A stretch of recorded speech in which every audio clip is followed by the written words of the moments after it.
శ్రీమాత్రే నమః. సద్గురు జ్యోతిషాలయం 2025 మే నెల రాశి ఫలితాలని మనం తెలుసుకోబోతున్నాం. మా ఛానల్ ద్వారా చూస్తున్నటువంటి ప్రేక్షక మిత్రులందరికీ కూడా శుభాభివందనాలు. మా ఛానల్స్ బాగా చూస్తున్నారు, ధన్యవాదాలు. కానీ సబ్స్క్రైబర్స్ అనేవాళ్ళు కొంచెం తక్కువగా ఉన్నారు, కొంచెం సబ్స్క్రైబ్ చేయండి. ఈ పక్కనున్న బెల్ బటన్ కానీ మీరు కొట్టేస్తారనుకోండి, మా ఛానల్లో ఉన్నటువంటి అన్ని కార్యక్రమాలు కూడా మీకు వస్తూ ఉంటుంది, మీరు చూడొచ్చు. మీకు ఉపయోగపడే విషయాలు చెప్పడం జరుగుతుంది. కమింగ్ టు జాతకం. జాతకం అనేది పడుతున్న వర్షానికి ఒక గొడుగే, కానీ జాతకం జీవితం కాదు. మేము చెప్పే ఈ రాశి ఫలితాలు గోచార గ్రహస్థితులను దృష్టిలో పెట్టుకొని చెప్తున్నాం. ఇది మీ యొక్క వ్యక్తిగత జీవితానికి ఒక 30% నుంచి 40% మాత్రమే వర్తిస్తుంది. మీరు పుట్టినప్పుడు ఉన్నటువంటి ఆ లగ్నము, ఆ నక్షత్రము, ఆ పాదాన్ని బట్టి మీ యొక్క సంపూర్ణ జాతకం అనేది తెలియబడుతుంది.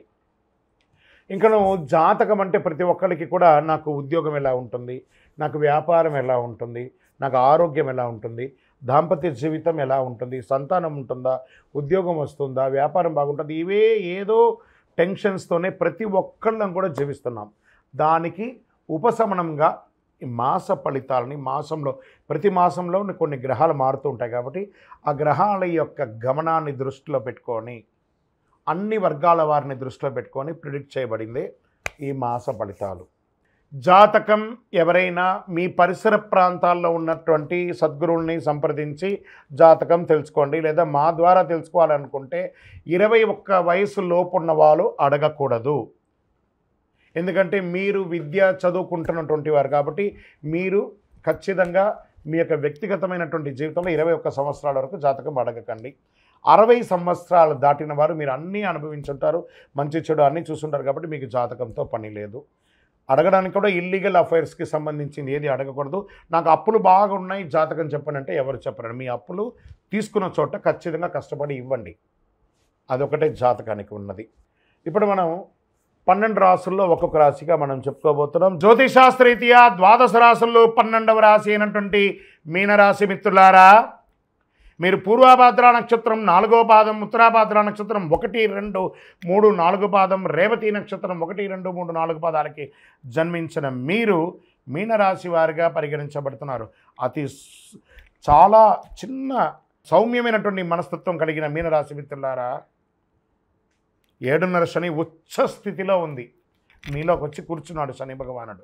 నెత్తి మీద కూర్చున్నాడు, నాలుక మీద కూర్చున్నాడు, పాదాల మీద కూర్చున్నాడు. జాగ్రత్త జాగ్రత్త జాగ్రత్త. మీకు ఈ యొక్క శరీరానికి సంబంధించినటువంటి వస్తువులు కొనుక్కోవడం, లేదా ఈ యొక్క ఫేషియల్కి సంబంధించి కెమికల్ రిలేటెడ్గా కొనుక్కునేవి, ఆభరణానికి సంబంధించినవి, లేదా అలంకార వాటి వల్ల రియాక్షన్స్ వచ్చే అవకాశాలు ఉంటాయి. జాగ్రత్త మీనరాశి మిత్రులారా. హెచ్చుతగ్గులు చాలా ఉంటుంది ఈ నెల. నిదానంగా ఆలోచించి నిర్ణయం తీసుకోండి. మీ జీవితానికి కావలసిన ఒక మెట్టు ఎక్కేటప్పుడు వివాహం చేసుకునే వాళ్ళు జాగ్రత్త పడండి. కుజుడు బలహీనమైన 5వ ఇంట్లో ఉంటాడు, శని 1వ ఇంట్లో ఉన్నాడు. రాహుకేతు శనిగ్రహాలు ఈ నెల మొదటి భాగం నుండి 2వ సగం ఉపశమనం అందిస్తున్నారు. కొత్త ప్రయత్నాలు పూర్తిగా మానుకోండి.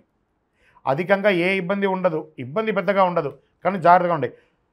సహోదరులతో ఖర్చులు రావచ్చు. ఎలక్ట్రానిక్ గూడ్స్ కొనే అవకాశం ఉంది. ప్రభుత్వ సంబంధిత పనులు జాప్యం జరగవచ్చు. అకారణ ఖర్చులు జరిగే అవకాశాలు ఉన్నాయి. వివాహం కాని వారికి ఇది ఒక మంచి సమయం. సంతాన భాగ్యం కోసం ప్రయత్నం చేసే వారికి చాలా మంచి సమయం. వ్యాపారులకు ఇది మంచి అనుకూలమైనటువంటి నెలగా చెప్పచ్చు. ఎందుకంటే గురు బాగున్నాడు. సమస్యలు కూడా వచ్చే అవకాశాలు కూడా ఉన్నాయి. కొత్త ప్రయత్నాలు ఏది ప్రారంభించకండి. బాగా ఆలోచించే నిర్ణయాలు తీసుకోండి. పెద్దవాళ్ళ సలహా తీసుకోండి.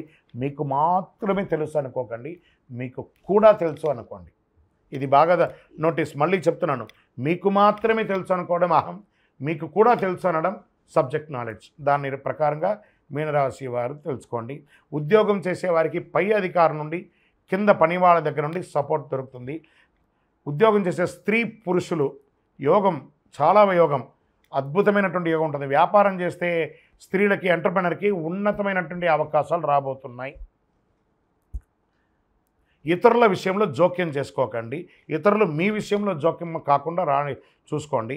విద్యార్థులు మీరు కోరుకున్న విద్య చదవడం చాలా శ్రమించవలసి ఉంటుంది. చదువు కోసం ప్రయత్నం చేస్తే వాళ్ళు విదేశీయ చదువు కోసం కాస్త వెయిట్ చేయండి. వృత్తి వ్యాపారాల్లో ఒడిదుడుకులు ఉన్నాయి. గృహ నిర్మాణ పనులు కాస్త మందగించే అవకాశాలు కనబడుతున్నాయి. రియల్ ఎస్టేట్ వారికి మిశ్రమం. కోర్టు కేసులు కాస్త వాయిదా పడే అవకాశాలు ఉన్నాయి, లేదా కొన్నిసార్లు అపజయం అయ్యే అవకాశాలు కూడా ఉన్నాయి.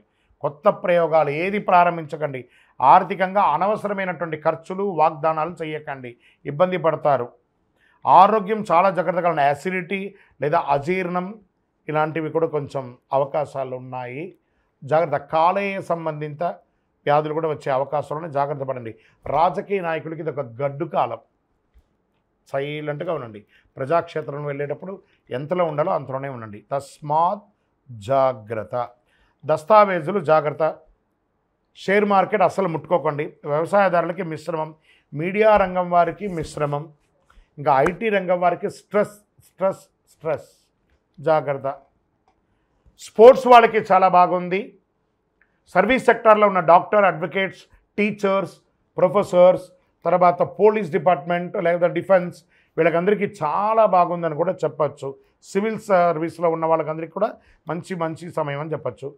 మీకు అదృష్టమైనటువంటి రోజులు మే 1, 4, 6, 8, 11, 14 ఈ రోజులంతా మీకు కలిసి వస్తుంది.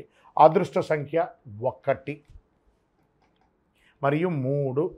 చంద్రాష్టమం మే 10 నుండి 11, 12, 13వ తారీఖున తెల్లవారుజామున వరకు ఉంటుంది. జాగ్రత్త పడండి. 2.5 రోజులు చాలా జాగ్రత్తగా ఉండాలి. పరిహారం నవగ్రహాలకి ప్రతిరోజు 19 ప్రదక్షిణాలు తప్పదండి. అంటే మాకు టైం లేదండి అంటే భగవంతుడు కూడా టైం లేదండి, ఆయన కూడా చాలా బిజీ. మీరు ప్రదక్షిణ చేయకపోతే మీకు పనిష్మెంట్ ఇస్తాడని కాదట, కాస్త ఉపశమనం. ఆ భగవంతుడి దగ్గర ఒక ప్రార్థన, ఒక రిక్వెస్ట్. మనం ఎవరి దగ్గర ప్లీజ్ అంటాం కదా, అలా అక్కడ పోయి భగవంతుడి దగ్గర ప్లీజ్ అండి, మనుషుల దగ్గర కాదు. ఖచ్చితంగా మీనరాశి మిత్రులారా, మీ ఆరోగ్యం జాగ్రత్త. మీ నోరు అదుపులో ఉంచుకోండి. మళ్ళీ చెప్తున్నాను, మీకు మాత్రమే తెలుసు వేరు, మీకు తెలుసు వేరు. అది దాన్ని దృష్టిలో పెట్టుకోండి. శనేశ్వరుని ప్రసన్నం చేసుకోవాలి. కాస్మెటిక్స్కి దూరంగా ఉండండి. అన్ని రకాలుగా జాగ్రత్తగా ఉండాలి. మీ యొక్క కులదైవం, ఇష్టదైవం దగ్గరికి పోయి మీ వయస్సు ఎంత ఉందో నెలకొకసారి దీపం వెలిగించండి. అతి శక్తివంతమైనటువంటి కరుంగాళిమాల మీకు 7.5 శని నడుస్తుంది. జమ్మి చెట్టు, శని భగవానుని యొక్క చెట్టు. ఆ జమ్మి చెట్టే కరుంగాళి. దాన్ని మీరు తప్పకుండా ధరించండి. స్త్రీ పురుషులు ఎవరైనా కూడాను ఆరోగ్యంగా ఉంటారు, శని ప్రీతి పొందుతారు, అన్ని రకాలుగా విజయం సాధిస్తారు. ఇంకను మీ వ్యక్తిగత జాతకం తెలుసుకోవడానికి ఈ కింద కనబడుతున్న నంబర్కి మీ యొక్క పేరు, date of birth, time of birth, place of birth WhatsApp చేయండి. విజయోస్తు.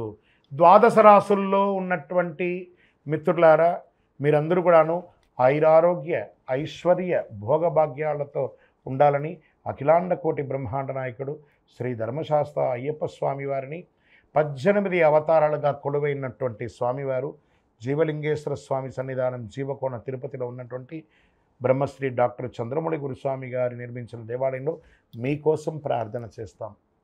మీరు క్షేమంగా ఉంటారు. తిరుపతికి వచ్చినప్పుడు మన దేవాలయాన్ని తప్పకుండా దర్శనం చేసుకోండి. రైల్వే స్టేషన్ నుండి, బస్టాండ్ నుండి 3 కిలోమీటర్ల దూరంలో ఉంటుంది. విజయోస్తు.